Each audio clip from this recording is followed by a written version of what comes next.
All right, today we're breaking down a game that was so much more than just the final score. I mean, this was a nail-biter, a thriller that felt like it was mirroring one of the most legendary upsets in Super Bowl history, almost play for play. Okay, let's just dive right into this because, on paper, this thing should have been a total blowout. You've got one team just soaring, looking like a real contender, and the other is, well, they're in a complete freefall. So what on earth happened? I mean, you really couldn't have two teams heading in more opposite directions. You got the Denver Broncos just absolutely rolling, right? 8 straight wins. Everyone's talking about them as a Super Bowl favorite. And then you have the Washington Commanders, who are just in a complete tailspin. 6 losses in a row. They're just desperately looking for anything to stop the bleeding.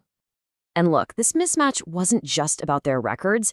It was about pure, raw dominance on one side of the ball. Denver's defense, a top 10 powerhouse. We're talking 6th in the entire league, just shutting teams down. Washington's defense, on the other hand, well, they were near the absolute bottom, ranked 31st and pretty much giving up points left and right. And as if the odds weren't stacked high enough against them, Washington's really promising rookie quarterback, Jaden Daniels, was out with an elbow injury. So that meant veteran backup Marcus Mariota had to step in, and his job, just try to solve that elite Denver defense. I mean, that's a huge ask for any quarterback, let alone a backup who's just been thrown into the fire. Okay, but this is where the story gets really fascinating.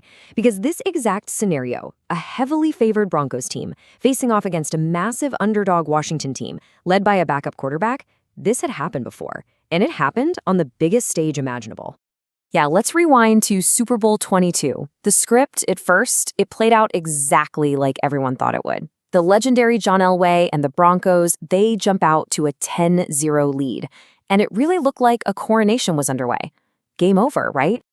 But Washington, led by their own backup quarterback, a guy named Doug Williams, they didn't just come back. No, they staged one of the most stunning, most explosive quarters in the history of the NFL.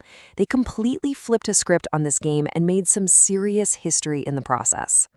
35, that's the number. That's what defined the entire game. 35 points in a single quarter. That's a Super Bowl record that still stands today. It was just this tidal wave of scoring that turned what was supposed to be a blowout into one of the greatest upsets in the history of sports.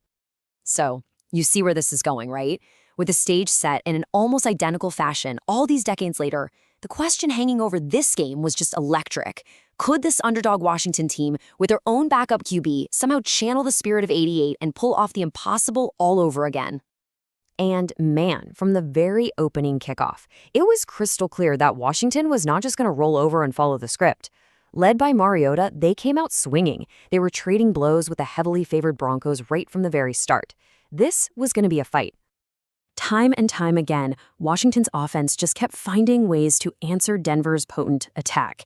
And this was all perfectly captured in this one moment of just sheer brilliance, a spectacular one-handed touchdown catch that was so incredible it left the announcers absolutely screaming with disbelief.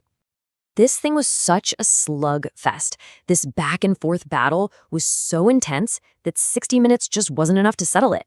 So with the entire game on the line, just 12 seconds left on the clock, Washington's rookie kicker calmly steps up and drills a 32-yard field goal. Unbelievable. This contest was headed to overtime. Okay, and this is it. This is where the pressure just goes through the roof. We're in overtime. Under the bright lights, both teams are exhausted, and the very next score could have been the game and finally end this epic battle. So the Broncos, they strike first in overtime. They punch in a rushing touchdown. And you think, okay, that's it. The fairy tale was over. But incredibly, Washington marches right back down the field and scores a touchdown of their own to pull within one single point. And then, in this absolutely stunning, gutsy decision, they decide to risk it all. No tie, they're going for 2. They're going for the win. And right there, that historical echo reaches its absolute peak. Washington, the massive underdog, with their backup quarterback going for the win just like their predecessors did all those years ago. But this time, history does not repeat itself. The pass is batted down at the last possible second by linebacker Nick Benito. Game over. Denver hangs on to win. So when you look back on this game, what's the big takeaway?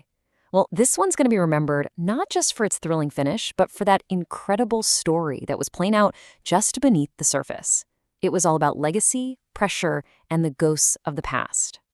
You know, it was just this powerful reminder that history really does loom over these games, creating this unbelievable tension. It showed us that stats on a piece of paper can never, ever measure a team's heart. And it proved that the razor-thin margin between repeating a legend and falling just short can be the length of a single defender's outstretched arm. And it kind of leaves us with this final thought, right?